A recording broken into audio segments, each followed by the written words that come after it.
we're just waiting for the terminal to open. It won't be long now. It's getting really cold, so I've put the car on. I've got the heaters on while we're sitting in the front there, but I'm in the back just making a cup of coffee, so I can take that on because we will have to leave the vehicle below decks when we go on top. So we went to op shopping and we got a few things. I got a dressing gown for $3. I thought if we're going to be here for winter, I really do need a dressing gown. And Ruby got a necklace. It's a kangaroo with a opal in it, which is really, really beautiful, and I'm glad she grabbed that. And we got a cheese slicer, which would be good for making our toasted sandwiches, and a couple of bottles for my kombucha. I've got some kombucha brewing underneath the bed. Hopefully in a couple of weeks I'll be able to put them in the bottles I just got for 20 cents each. What else did we get? Oh, the laksa. That laksa from that Mango's restaurant would be up there with the best laksas that I've had. It was so thick and creamy and yummy, and there was so many prawns in there. I was really impressed. I definitely have one from there again, so that was good because we don't very often buy food out, and when we do it's usually laksa, and it's good to get a good one, so I was pretty happy with Blenheim for that. It's like 20 minutes past the last boarding apparently, and we're still sitting here, and I'm getting really impatient. I want to toot the horn, and there's a whole line behind me, and I'm sure they'll want to toot the horns as well. But I think, you know, if they delayed the afternoon run across because there were 6 metre swells, obviously the next crossing was probably a bit slower because it's probably still fairly big seas, and I'm a little bit worried about the trip across. I think it will be quite rough because I can't see it going from 6 metre seas to, you know, half a metre seas in a few hours. But I guess we won't know till we get on there, and I wish they would hurry up and let us on there because I'm ready to get on the boat. It's quarter to sailing time and they still haven't opened the ticket booth, and I still haven't seen any cars coming off. I'm assuming you would see cars driving past over there coming off the boat, and Ruby says I should go inside and ask, but it's cold out there, I'm not going out there, and I said she should go in there, and the minute I go out there the car will need moving anyway, and she said she will do it, but I'll be whinging in the car.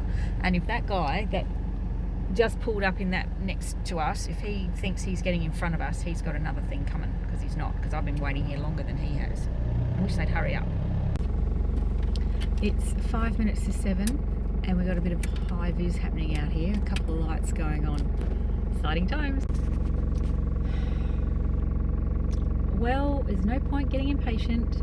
We have just got our boarding passes and we've been herded off to lane 3, I think I am. I'm at the head of lane 3, but the boat isn't even here yet. The boat won't get here till 8:30, I think, and they're hoping for a 2-hour turnaround, which means it's about 10:30 by the time we leave, all going well, which is way past my bedtime, and it's a 5-hour crossing. 5 hours, so that's 3:30, 4 o'clock in the morning before we're going to get across to Wellington, and then we're going to have to go and find our campsite. This is a big day. So how lucky am I? I got a teenager and there's a TV. It's been in the way the whole time, like this darn TV, and she's got it going, and we found a USB in it. It's a 12-volt TV. And therein lies the problem. It's not quite got all the sound. That's just one thing. The two broke girls. Maybe we can set up a movie to watch. It's 20 past 10 and we're finally on the boat, and we're like about 3 cars back from like driving straight off, so hopefully we should disembark fairly quickly. We managed to watch almost a whole Marvel movie while we were waiting. It took that long, and the TV is yay. That's a great thing while you're waiting, but I hope it doesn't become something we do all the time. Anyway, let's grab our stuff and get up top. Well, that would have had to been the single most horrendous experience I've had since I've been in New Zealand. and I really hope that the North Island was worth it. That was terrible. It was kind of okay when you're going up and down, and it felt all right, and you felt a bit like floatless, but then it started like overcoming your body a bit, and you started feeling really sick, and you had to lay down. Oh, it was awful. We put chairs together because obviously there's no beds or anything. The lights were on the entire time. The Wi-Fi was really disappointing. I was expecting to be able to Wi-Fi most of my way across and catch up on a few things and people, which I haven't been able to do. But the worst of it was so cold, really cold. We saw people get out with doonas and thinking, oh, they got kids, it's for the kids, it'll be warm in there.